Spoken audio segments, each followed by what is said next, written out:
It's been a while since I covered a good UFO encounter, and the other day, I stumbled upon an interesting case.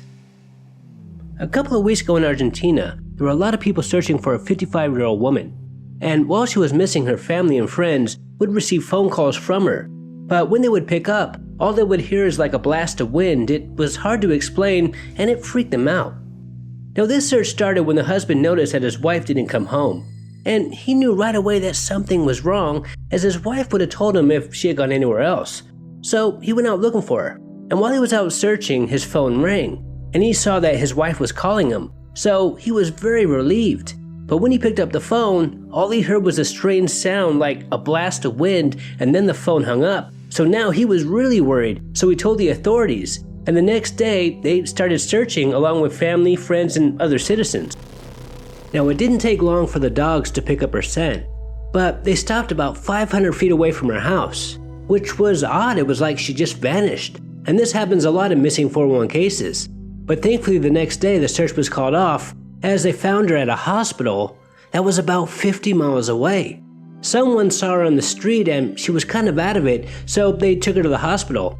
And when she finally came to, all she could remember was a strange noise followed by a blinding white light. And then she woke up on a strange street 50 miles away from her house. Now most people thought that she had to have been kidnapped, or in her case taken, but there were no signs of a struggle. She had no cuts or bruises on her, and her clothes were perfectly fine. And why would someone take a 50-year-old woman and just drop them off 50 miles away? And of course, if she was taken, she would have remembered it. Now because of what she said and what had happened to her, many believe that she was abducted by aliens. And there were reports of UFOs in this exact area before she disappeared. Now this woman stated that she had seen a UFO back in 2002.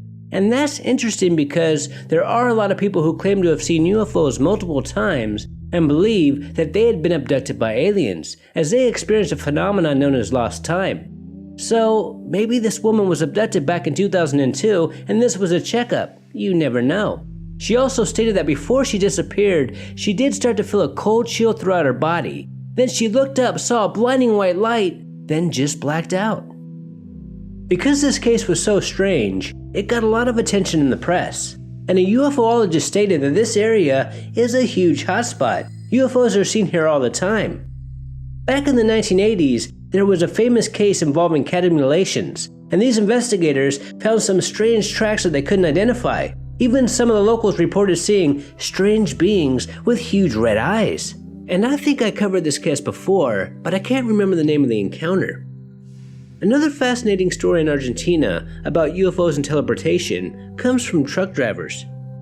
For many years, there have been truck drivers driving down Route 5 who claim that they were teleported from the 460 marker to the 560 marker. That is 62 miles in a split second. And when this happens to these few unlucky or lucky drivers, they notice a strange electric fog that comes out of nowhere and surrounds their car, or they see UFOs in the sky. And I'm going to cover this in my next video, as these stories are mind-blowing. One thing that stood out to me though about what these truck drivers said was the strange electric looking fog. In one of my past videos I was talking about pilots in the Bermuda Triangle. In one case, a pilot was surrounded by strange looking electric clouds. And within these clouds, a tunnel appeared and it was slowly rotating. He had never seen anything like it before. And when he finally reached the end of this tunnel, he noticed he was now flying over Miami. And this really freaked him out, as he shouldn't have been flying over Miami for at least a couple more hours. So it wasn't instant teleportation. It was more like a time slip or a time warp. But it's still fascinating. And I'll put a link to that video in the description below. Until next time, this is Paranormal Junkie. Make sure to hit that subscribe button and stay tuned.